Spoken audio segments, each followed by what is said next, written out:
fake silhouette, avoiding every threat. I wanna stay like a silhouette, but I can't do that. No, I can't.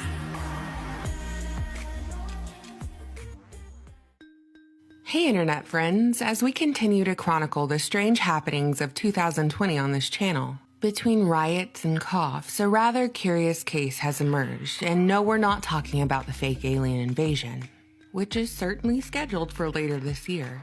Rather, I'm talking about the latest update on Ghislane Maxwell, who was arrested by the FBI within the last week. I'll be blunt with you, I'm not ready to make a video on the latest updates because this script is one we've all seen before and it was baloney the first time too. So instead, we're talking about bloodlines, specifically the bloodline of spook royalty, the Maxwells. The mainstream media has rarely covered this ancestral context, and while alternative media has, you know how I am, I just want it simplified in like 15 minutes or less. Because I need some context from the past to navigate the present, but I also don't want to go cross-eyed staring at my computer screen for hours. So today, we're talking about the House of Maxwell. And we're starting with Big Papa Maxwell. Originally born as Abraham Lieb in Czechoslovakia in 1923, the official origin story of the House of Maxwell begins in squalor. In an impoverished village where winters were cold, food was scarce, and apparently, a few dozen name changes were par for the course. Soon, Abraham Lieb's name transformed to Jan Abraham Ludwig, and with this name, at age 16, he left his village, dyeing his hair an unnatural black color, marching off with his mother's advice. Act like an Englishman. The English are successful. Don't screw this up, twerp. And so he followed his mother's advice. If he were ever to achieve his family's dream of a Jewish homeland in Palestine, there were sacrifices to be made, especially as whispers of war traveled across Europe. And with those whispers, waves of what was dubbed anti-Semitic messages spread over radio stations. Upon hearing this talk, Abraham Lieb or Jan Abraham Ludwig or whatever the heck Robert Maxwell's name was at that time, took it upon himself to cast a better depiction of his people. So before World War II had even started, Robert Maxwell became a storyteller, telling those who would listen that he'd lied about his age so he could join the local Czech resistance movement in Budapest. A tale which he would relay to the BBC decades later, but it was a lie. There was no Czech resistance at that time in Budapest because there were no German soldiers in the city. But the facts didn't matter, it was the emotion from the story that mattered, which is perhaps why Robert Maxwell went on to become such a successful media mogul. By the time he requested to join the British Army's Pioneer Corps, he was going by the name Jan Hotch. Perhaps because it sounded a little more English and a little less, well, you know, not English, because he certainly didn't speak any at the time. He kept pushing to enlist in the English ranks, setting his sights on the 6th Battalion of the North Staffordshire Regiment. And with a few character endorsements, Jan Hotch found himself in the 17th Infantry Brigade Intelligence Unit. But this time, he changed his name to Leslie Dumouriez, Dumouriez being a popular cigarette brand. And Leslie Dumouriez was popular with British soldiers too, so much so that he became a second lieutenant shortly after his 21st birthday. But the commanding officer took him aside saying that Dumouriez wasn't an acceptable name for officer in the North Staffs. So he suggested a Scottish alias instead, Ian Robert Maxwell, and from then on, this was the Robert Maxwell, a man from nowhere that would take on the world. All that was missing was a wife.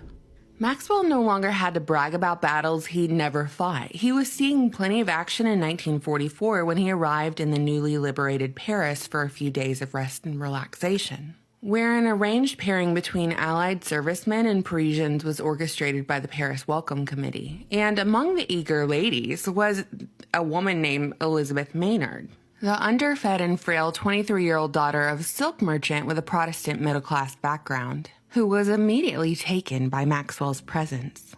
They were married and together they had 9 children over the span of 16 years. But unlike their post-wartime counterparts, they weren't looking to settle in their newfound peaceful life. Robert had other ideas. While Elizabeth found purpose in fostering relations between Christians and Jews throughout her career, focusing on Holocaust history and organizing conferences around the goal of combating anti-Semitism, her husband chased power and influence. One of the outcomes of World War II was the establishment of the State of Israel within the region known as Palestine, a place that the newly formed United Nations had allocated as the Jewish state. Maxwell was key in the creation of Israel, given that he used his contacts to help smuggle aircraft parts to Israel during the 1948 War of Independence. Officially established in 1949, Mossad became the National Intelligence Agency of Israel, aimed at intelligence collection, covert operations, and counterterrorism, sort of like the Israeli equivalent of the CIA.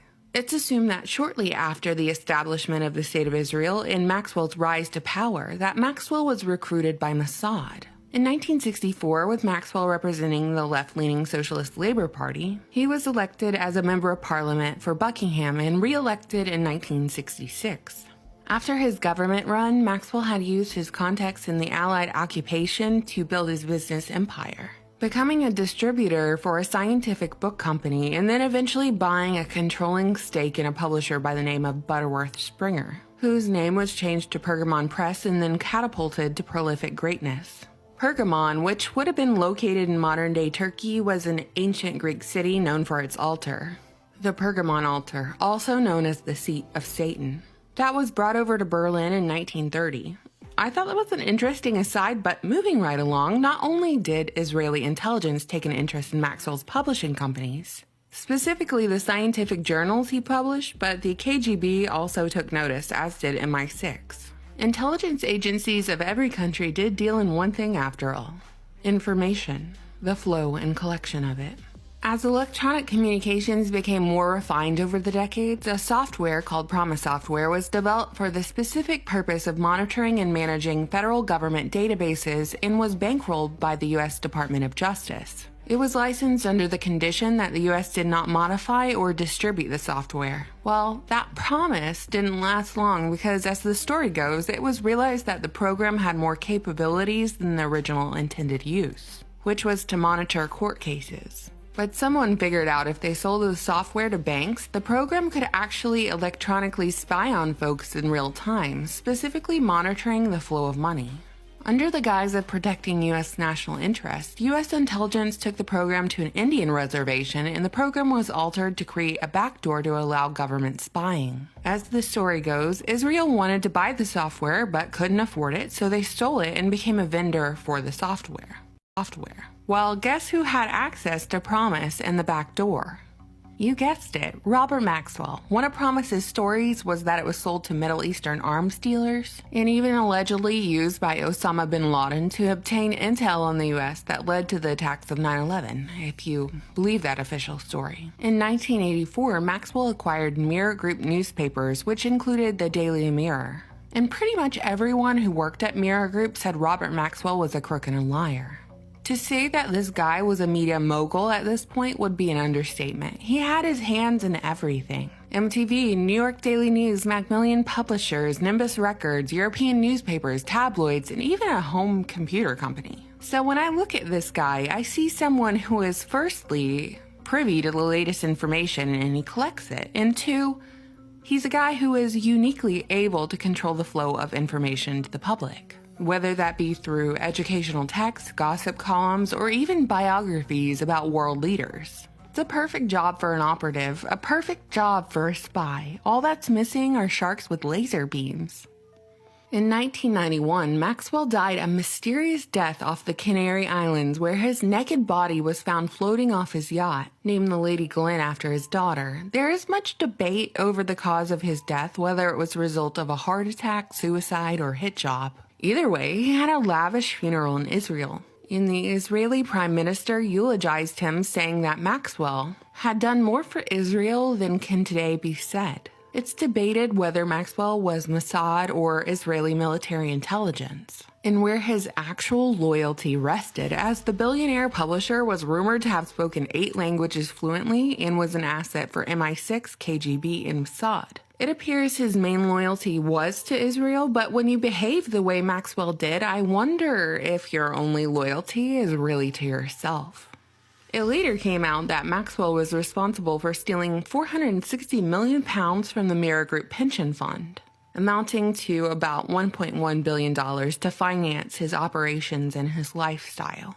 Alright, and that, my friends, was my super fast summary of Robert Maxwell, Israel's Super Spy by Gordon Thomas and Martin Dillon. But all this spy business didn't end there. In fact, it stayed in the family. It's theorized that Ghislane was heavily affected by her father's death and demise of his reputation. Her status and fortune had taken a hit, and thus Epstein provided her re-entry to the society to which she was accustomed, even though the key to that society was blackmail.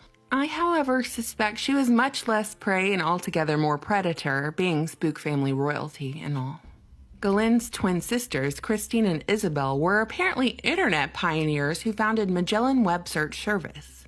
Magellan was one of the very first search engines that was live on the internet from 1995 to 2001. Imagine the data collection potential of manning a search engine. Find out an important person's IP address and keep a log of their inquiries, or perhaps even their darkest desires. Excellent blackmail potential, but I digress. The search engine was very popular amongst users. It really had the momentum to become Google, but the company sold out, only for Ghislane's sisters to chase a spooky new endeavor.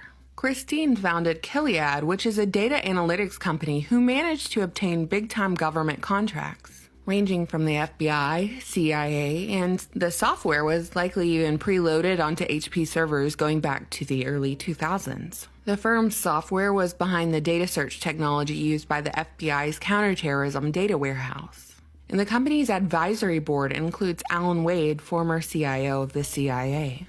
So at this juncture, since we've seen it before and history repeats, we ask, does Gilead have a backdoor much like Promise software that Papa Maxwell used and it was sold to foreign governments? Christine is not an American, and a quick Google search and understanding of her family background would lead you to believe that her loyalty lies with Israel. So how and why did Gilead get contracts with the United States government to surveil individuals under the guise of counterterrorism?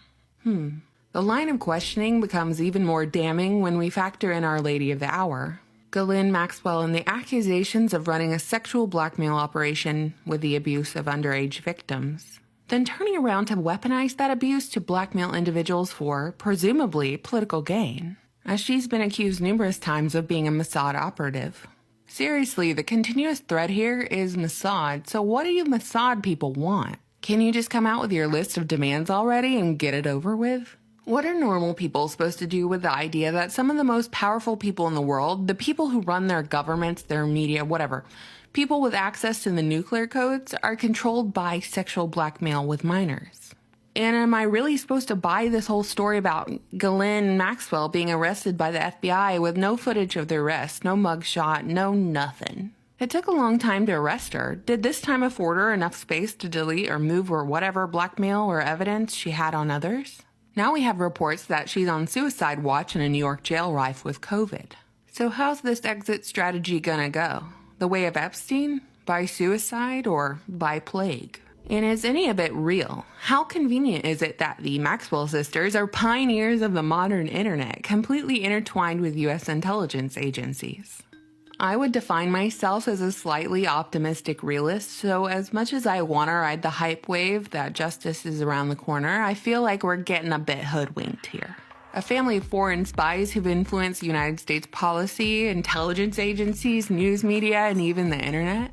Well, they seem like a tricky bunch.